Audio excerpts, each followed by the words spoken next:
नमस्कार, जनतंत्र टीवी देख रहे हैं आप। मैं हूं आपके साथ साहिल धुरिया। चलिए उत्तराखंड की खबरों का रुख करते हैं। धामी सरकार की कैबिनेट बैठक आज है 11 बजे सचिवालय में कैबिनेट की महत्वपूर्ण बैठक होगी। त्रिस्तरीय पंचायत चुनाव के संबंध में प्रस्ताव पर इस बैठक में चर्चा हो सकती है। राजस्व विभाग के प्रस्तावों पर भी इस बैठक में चर्चा संभव है। बड़ी खबर आपको बता रहे हैं। 11 बजे सचिवालय में कैबिनेट की यह महत्वपूर्ण बैठक होगी। धामी सरकार की कैबिनेट की बैठक आज 11 बजे सचिवालय में होगी। त्रिस्तरीय पंचायत चुनाव को लेकर भी इस बैठक में मंथन किया जा सकता है। राजस्व विभाग के प्रस्तावों पर भी इस बैठक में चर्चा संभव है। बड़ी खबर आपको बता रहे हैं। 11 बजे सचिवालय में कैबिनेट की महत्वपूर्ण बैठक होगी। सीएम धामी की अध्यक्षता में कैबिनेट की महत्वपूर्ण बैठक होगी। बड़ी खबर आपको बता रहे हैं।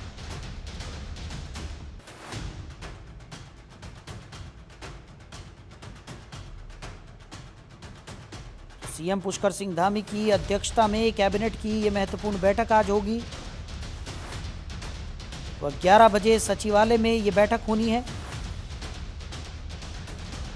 और इस बैठक में कई महत्वपूर्ण विषयों पर चर्चा की जाएगी। खबर पर ज्यादा जानकारी के साथ हमारे सहयोगी हरीश खनेडा हमारे साथ जुड़ गए। हरीश, क्या कुछ निकलकर सामने आ रहा है? सीएम धामी कैबिनेट की आज महत्वपूर्ण बैठक सचिवालय में होने जा रही है।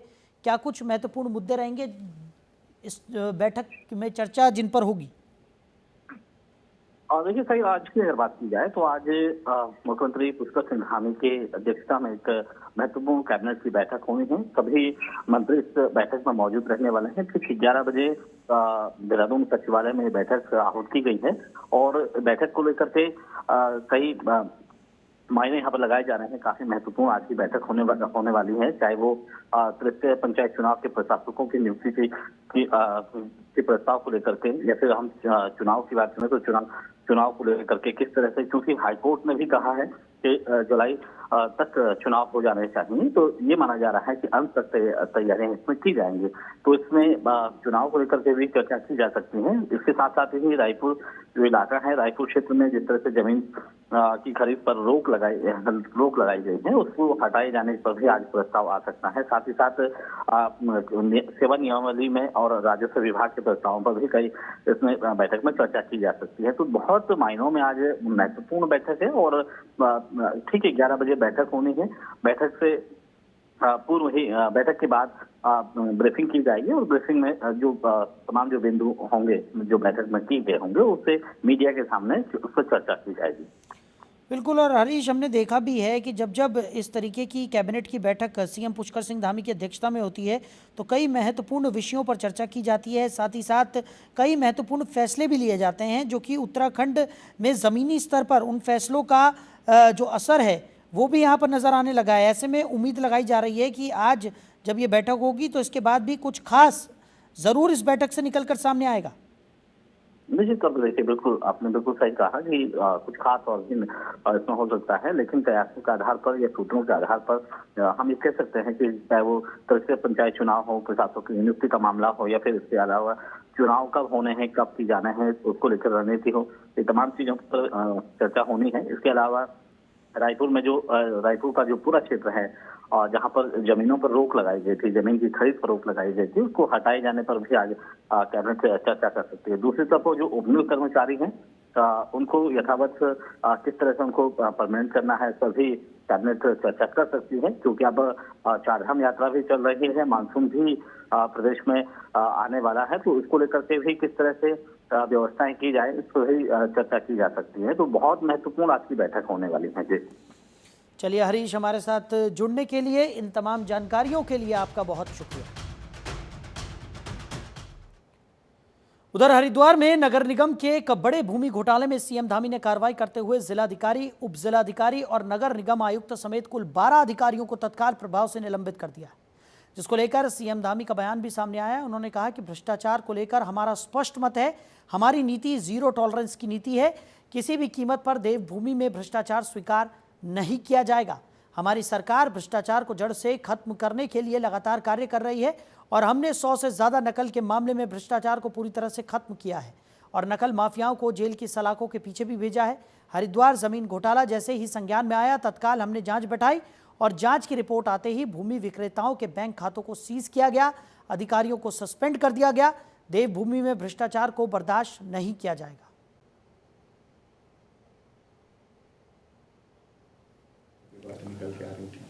भ्रष्टाचार को लेकर हमारा बिल्कुल स्पष्ट मत है। हमारी नीति बिल्कुल जीरो टॉलरेंस की है। किसी भी कीमत पर देवभूमि में भ्रष्टाचार स्वीकार नहीं किया जाएगा।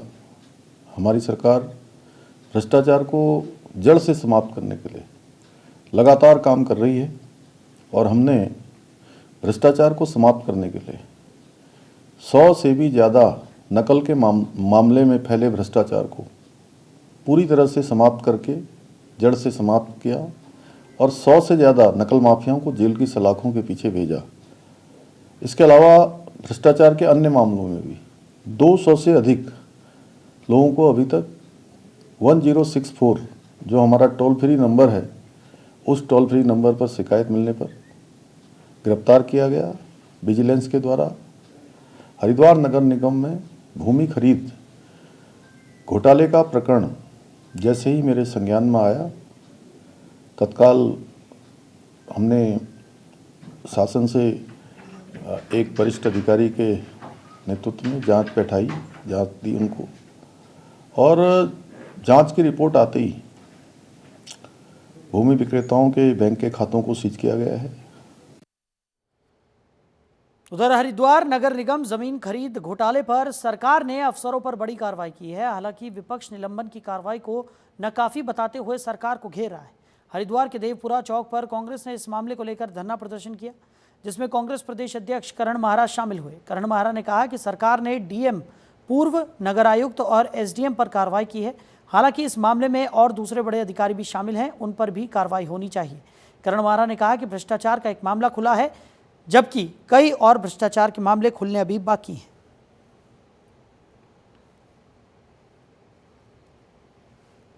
कांग्रेस के कार्यकर्ताओं का दबाव है और जो आज धरना हुआ है उसको लेकर देखते हुए एक कार्रवाई की गई है, सस्पेंड किया गया है। लेकिन ये कोई सजा नहीं है, क्योंकि आप देख रहे होंगे डीएम को कार्मिक और सतर्कता विभाग के सचिव के संग अटैच किया है और दोनों विभाग ऐसे जिसमें कार्मिकों का काम पड़ता है, जो भी जांच अधिकारी होंगे या अन्य होंगे उससे प्रभावित रहते हैं, तो वहाँ से उस विभाग में अटैच होने की वजह से वो प्रभावित इस जांच को कर सकता है। सस्पेंड करके घर बैठाते, सस्पेंड करके कहीं और बैठाते, लेकिन कार्मिक और सतर्कता विभाग क्यों? आपको पता है दोनों विभागों की बड़ी महत्वता होती है। सतर्कता विभाग आईबी से लेकर इंटेलिजेंस तक सारा उसके देखरेख में होता है और कार्मिक में सारे कर्मचारियों का सब कुछ उसी ने देखना है। तो अगर उसके संग अटैच होंगे तो कहीं ना कहीं वो प्रभावित कर सकता है जांच को। तो एक तरफ जनता की आंख में धूल झोंकने के लिए सस्पेंड किया गया है, दूसरी तरफ कार्मिक और सतर्कता विभाग के संग अटैच किया गया है। वहीं प्रदेश की खेल मंत्री रेखा आर्य ने विधानसभा कक्ष में उत्तराखंड ओलंपिक एसोसिएशन और खेल विभाग के अधिकारियों के साथ 23 जून को होने जा रहे ओलंपिक डे की तैयारियों को लेकर बैठक की। इसको लेकर जानकारी देते हुए खेल मंत्री ने बताया कि उत्तराखंड ओलंपिक एसोसिएशन और हमारे खेल विभाग के साथ संयुक्त बैठक हुई, जिसका मुख्य उद्देश्य 23 जून को ओलंपिक डे के सेलिब्रेशन को लेकर कार्य योजना बनाना था। तो प्रतियोगिताओं से लेकर किस प्रकार से पूरे प्रदेश के 13 जनपद में कार्यक्रम किए जाएंगे, उसकी रूपरेखा, कौन कौन सा गेम कौन कौन से जनपद में प्रचलित है, किस प्रकार से बच्चों का रजिस्ट्रेशन रहेगा, इन सब बिंदुओं पर चर्चा की गई। देखिए, आज उत्तराखंड ओलंपिक एसोसिएशन और हमारे खेल विभाग के संग में एक संयुक्त बैठक की गई है और बैठक का मुख्य उद्देश्य जो है वो 23 जून को जो हमारा ओलंपिक डे होता है उसके सेलिब्रेशन को लेकर एक तैयारी बैठक की गई है। अभी बहुत सारे बिंदु चर्चा का हिस्सा बने हैं, जिसमें प्रतियोगिताओं से लेकर किस प्रकार से पूरे प्रदेश भर में 13 जनपदों में कार्यक्रम किए जाएंगे उसकी रूपरेखा की अभी चर्चा की गई है। अभी फाइनलाइज नहीं किया गया है किस किस प्रकार की प्रतियोगिता कौन कौन से जनपदों में रहेंगी, कौन कौन सा गेम कौन कौन से जनपद में प्रचलित हैं, किस प्रकार से ओपन एंट्रीज रहेंगी, किस प्रकार से बच्चों का रजिस्ट्रेशन रहेगा, किस प्रकार से हमारे चाहे वो राष्ट्रीय अंतर्राष्ट्रीय स्तर के खिलाड़ियों को फाइनल डे यानी कि 23 तारीख को समापन के समय में किस प्रकार से किन किन को आमंत्रण रहेगा। उधर केदारनाथ धाम में सीजन की पहली बर्फबारी हुई, जिससे भक्तों में खुशी की लहर दौड़ गई। बर्फ की सफेद चादर से ढके मंदिर परिसर और आसपास की पहाड़ियों के अद्भुत दृश्यों को देख श्रद्धालु झूम उठे। कड़ाके की ठंड के बावजूद बड़ी संख्या में तीर्थयात्री भगवान शिव के दर्शनों के लिए धाम पहुंचे हुए हैं। हर हर महादेव के जयकारों की गूंज धाम में सुनाई दे रही है। लगातार श्रद्धालुओं का आंकड़ा भी बढ़ता हुआ नजर आ रहा है। झारखंड से बहुत जबरदस्त पहली बार लाइफ मैंने ऐसा एक्सपीरियंस कर रहा हूँ। मैं बहुत अच्छा लग रहा है। जय श्री केदार पारी में बहुत अच्छा लग रहा है भैया, अनएक्सपेक्टेड। लंदन तक गए, इतने पैसे खर्च के स्नोफॉल नहीं मिला। और यहाँ बाबा के दरबार में पूरा अमृत बरस रहा है। स्वर्ग के दर्शन यही है, यही स्वर्ग है। हम राजस्थान से आए, राजस्थान में भीलवाड़ा से। और हमने सोचा भी नहीं था कि यहाँ पे इतनी सुंदर बर्फबारी होगी और इतना सुंदर नज़ारा मिलेगा हमको। और बाबा के दर्शन करके हमें सूरज के दर्शन हो गए। जैसे वहीं श्री हेमकुंड साहिब में एक बार फिर बर्फबारी शुरू हुई, लेकिन बर्फबारी के बीच श्रद्धालुओं पर श्री गुरु महाराज जी की अगाध आस्था फिर भारी पड़ती दिखाई दी। अरदास के बाद हुई इस बर्फबारी के बाद श्री हेमकुंड साहिब का अद्भुत नज़ारा दिखा। तस्वीरों में देखा जा सकता है कि दुनिया के सबसे ऊंचे गुरुद्वारे श्री हेमकुंड साहिब धाम में बर्फबारी का सिलसिला जारी है। वहीं बर्फबारी के बीच श्रद्धालु गुरु लंगर में प्रसाद चखने के बाद वापस घांगरिया को रवाना हो रहे हैं। सुरक्षा के लिए तैनात एसडीआरएफ की टीम भी हेमकुंड साहिब में स्पीकर के जरिए सभी श्रद्धालुओं से अपील करती नजर आ रही है कि धाम में मौसम बिगड़ रहा है, लिहाजा जल्द वापस गोविंद धाम घांगरिया की ओर रवाना हो। बता दें कि श्री हेमकुंड साहिब धाम सिख धर्म के 10वें गुरु श्री गोविंद सिंह जी महाराज को समर्पित है। श्री हेमकुंड साहिब गुरुद्वारा उत्तराखंड के चमोली जनपद की लोकपाल घाटी में करीब 15,250 फीट की ऊंचाई पर स्थित है। हेमकुंड साहिब में बर्फबारी होने पर गुरुद्वारा प्रबंधन कमेटी ने सभी संगतों को समय पर नीचे गोविंद धाम घांगरिया लौटने की अपील की और एसडीआरएफ ने भी समय से सभी श्रद्धालुओं को गुरुद्वारा परिसर से नीचे गुरु आस्था पथ तक पहुंचाने में मदद की।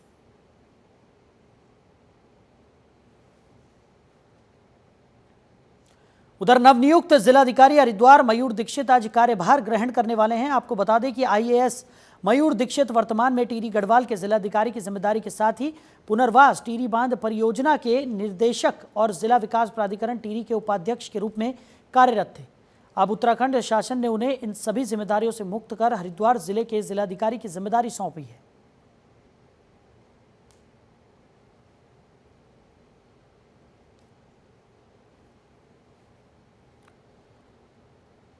उधर गंगा दशहरा और निर्जला एकादशी स्नान पर्व के लिए पुलिस ने यातायात प्लान जारी कर दिया है। यातायात व्यवस्था को सुचारू रखने के लिए पुलिस प्रशासन ने बाहरी राज्यों से आने वाले वाहनों के लिए रूट मैप तैयार किया है, जिसके चलते सभी मार्गों का डायवर्जन कर यातायात व्यवस्था को व्यवस्थित किया जा सकेगा। आपको बता दें कि गंगा दशहरा और निर्जला एकादशी स्नान पर्व में यातायात का दबाव बढ़ने पर भारी वाहनों को बॉर्डर पर ही रोक दिया जाएगा। चीला मार्ग को ऋषिकेश से केवल एग्जिट के लिए प्रयोग किया जाएगा। टोल प्लाजा पर वाहन के एग्जिट का दबाव बढ़ने पर एग्जिट के लिए नहर पटरी का प्रयोग किया जाएगा।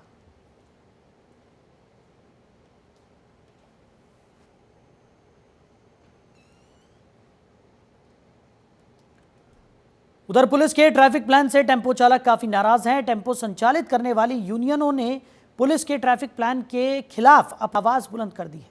यूनियन के पदाधिकारियों ने नेपाली फार्म से सभी वाहनों को मुख्य मार्ग से ऋषिकेश भेजने और सभी टेम्पो को राम झूला लक्ष्मण झूला तक बिना बाधा के भेजने की मांग की है।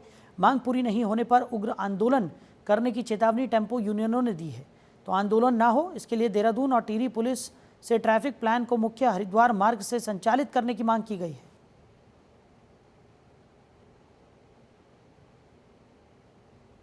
तपोवन आप भी जानते हैं, सभी दुनिया जानती है कि तपोवन एक विश्व प्रसिद्ध पर्यटक स्थल है। हमारा कहना है कि जब कोई यात्री आते हैं ना, तो उनको लक्ष्मण झूला भी आने दिया जाए, क्योंकि लक्ष्मण झूला हमारा मेन क्षेत्र है जो हमारे व्यापारियों के भाइयों के रोजगार से जुड़ा है। वहाँ पर पार्किंग की भी व्यवस्था बहुत अच्छी है। ऐसा नहीं है कि वहाँ पार्किंग की व्यवस्था नहीं है और दुनिया भर के वहाँ पर ठहर सकते हैं। आज स्थिति है वहाँ मार्केट बिल्कुल सुनसान पड़ा। सभी लोगों ने लोन ले रखा, किसी ने कर्जा ले रखा, किसी ने अपना परिवार को चलाने के लिए रोजी रोटी का संकट बहुत बड़ा पैदा हो गया।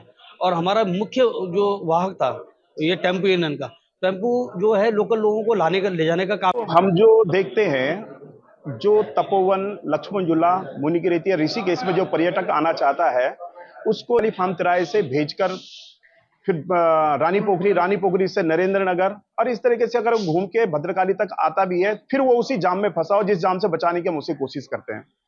जब वो आदमी भद्रकाली में पहुंचता है उसे बाईपास के रास्ते सीधा जो है तपोवन में भी नहीं रुकने देते, क्योंकि तपोवन में सारे जो चौक इधर से उधर जाने वाले हैं, चाहे लक्ष्मण झूला को जाने वाला है या बालकनाथ से ऊपर नीचे जाने वाला है। ये ऋषिकेश, लक्ष्मण झूला, तपोवन ये विश्व प्रसिद्ध जगह है।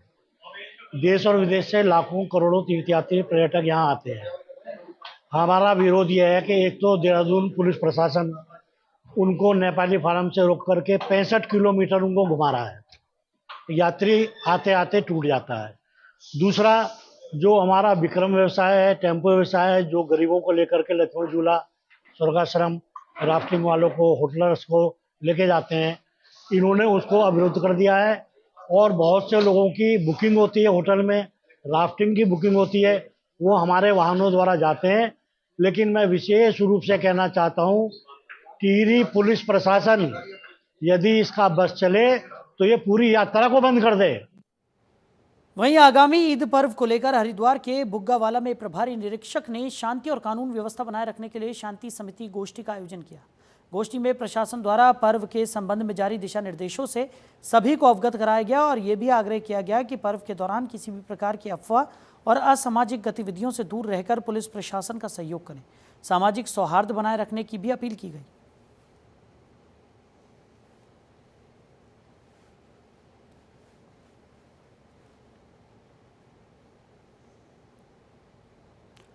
उधर राज्य सफाई कर्मचारी आयोग के उपाध्यक्ष और राज्य मंत्री भगवत प्रसाद मकवाना का ऋषिकेश पहुंचने पर पर्यावरण मित्रों ने भव्य स्वागत और सम्मान किया। मौके पर राज्य मंत्री ने सफाई कर्मचारियों की समस्याओं को सुना और उनका समाधान प्राथमिकता से करने का आश्वासन दिया। राज्य मंत्री ने कहा कि जल्दी से जल्दी सफाई कर्मचारियों की समस्याओं का समाधान हो, इसके लिए मुख्यमंत्री से वार्ता की जाएगी। उन्होंने बताया कि सफाई कर्मचारियों की सभी समस्याओं से वो भली भांति परिचित है। ऋषिकेश आकर सफाई कर्मचारियों के मुंह से उनकी समस्याओं को सुनना भी हो गया है और सफाई कर्मचारियों को किसी भी प्रकार की दिक्कत परेशानी ना हो, इसके प्रयास भी किए जा रहे हैं। क्या अभी अधिकारी लोग उसमें नियमावली बनवा रहे हैं, कौन कौन सी कैटेगरी अस्थायी श्रेणी की उसमें सम्मिलित होगी। लेकिन मेरा इस आपके माध्यम से, चैनल के माध्यम से माननीय मुख्यमंत्री जी से, अपने अधिकारियों से निवेदन है कि आप सफाई कर्मचारियों को उसमें प्राथमिकता से रखें, क्योंकि ये सभी के जीवन को सुरक्षा देने का काम करते हैं, स्वास्थ्य की रक्षा करने का काम करते हैं। सबसे ज़्यादा जो है कष्टदायक इनका जीवन होता है, अनेकों बीमारियों को, संक्रामक रोग इनको हो जाते हैं। तो उस दिशा में सरकार मानवीय दृष्टिकोण रखते हुए निकाय कर्मचारियों को उसमें अवश्य सम्मिलित करे। जो मोहल्ला स्वच्छता समिति आउटसोर्स कर्मचारी हैं, हमारे नाला गैंग, रात्रिकालीन, अलग अलग नामों से जो कर्मचारी रखे हुए हैं, उनको भी नियमितीकरण किया जाए, उनके पद। उधर कीर्तिनगर तहसील कार्यालय परिसर में राजस्व उप निरीक्षकों ने राजस्व पुलिस कार्यों और अंश निर्धारण के मुद्दों पर 2 दिवसीय कार्य बहिष्कार शुरू कर दिया है। इस दौरान राजस्व उप निरीक्षक संघ ने उप जिलाधिकारी कीर्तिनगर को मांगों के संदर्भ में ज्ञापन भी सौंपा। इस दौरान प्रदर्शनकारियों ने कहा कि जल्द ही उनकी मांगें नहीं मानी गई तो आंदोलन को तेज किया जाएगा। इस मौके पर पौड़ी तहसील के अध्यक्ष संरक्षक गौरव लिंगवाल, विजयराम पंत, पंकज रावत, कुलदीप सिंह सहित कई लोग शामिल हुए। माननीय राजस्व निरीक्षक, उप निरीक्षक और सेवक संघ 2 सूत्रीय मांगों को लेकर धरना प्रदर्शन पे बैठे। 2 मांगों में मुख्यतः हमारी पहली मांग ये है कि माननीय उच्च न्यायालय ने जो आदेश दिया था विगत वर्ष मई में, उसको लागू किया जाए और 1 साल के भीतर सरकार ने कहा था कि हम समस्त क्षेत्र को हटाकर रेगुलर पुलिस को हस्तांतरित कर देंगे। किंतु स्थिति ये है कि आज 3 जून हो गया और अभी तक स्थिति में कोई सुधार नहीं आया।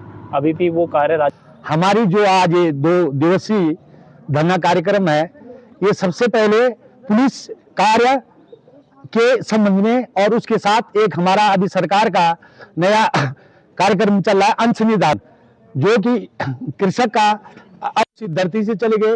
ये अंग्रेजी जो व्यवस्था हमें ला दी गई है, उसका बोझ हमें आज भी ढोना पड़ रहा है।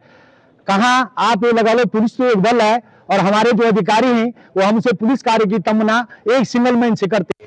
हम यही कहना चाहेंगे सरकार से भी, उच्च अधिकारियों से भी, जैसे हमारे अध्यक्ष महोदय ने बताया कि हमारे पास संसाधन नहीं है, फिर भी हमसे पुलिस कार्य करवाया जा रहा है। और आप तो जानते हैं आजकल क्राइम कितना बढ़ चुका है, साइबर क्राइम कितना बढ़ चुका है।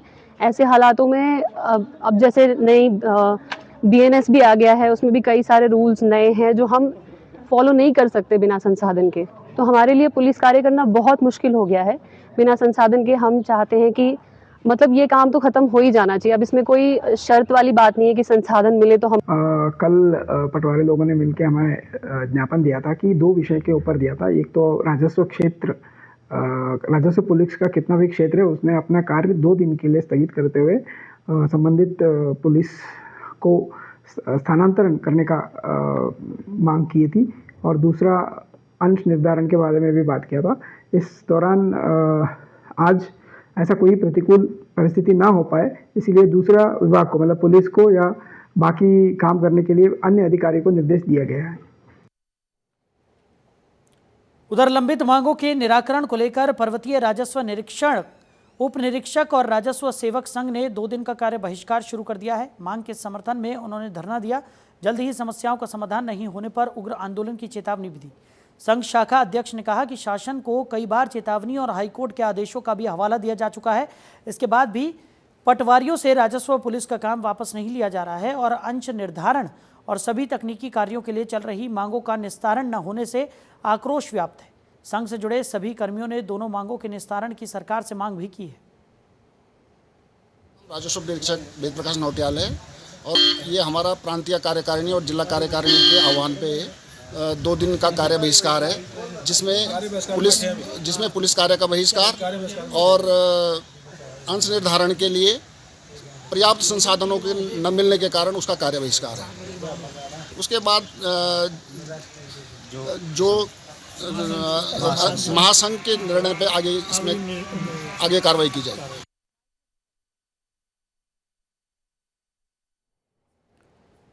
उधर पौड़ी जिले के चौबट्टा खाल विधानसभा क्षेत्र के विकासखंड एकेश्वर के सिरोली गांव में घात लगाए गुलदार ने गांव के ही एक व्यक्ति को मौत के घाट उतार डाला।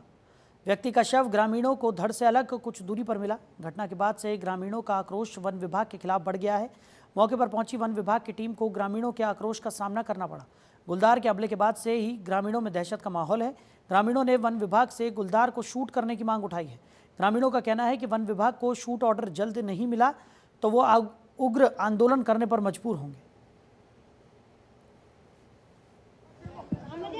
ये पिपली ग्राम सभा में इस समय पूरण सिंह जो कि बाघ के द्वारा कल रात को जो घटना हुई, जो मृत हो गए, यहाँ पर आज यह दुखद घटना हम लोग यहाँ उपस्थित हैं और मैं वन मंत्री जी से कहना चाहता हूँ कि आप देहरादून में खाली योजनाएं ना बनाएं, यह धरातल पे किस तरीके से उतरेंगी ये योजनाएं, इस पे मुख्य आपका फोकस होना चाहिए।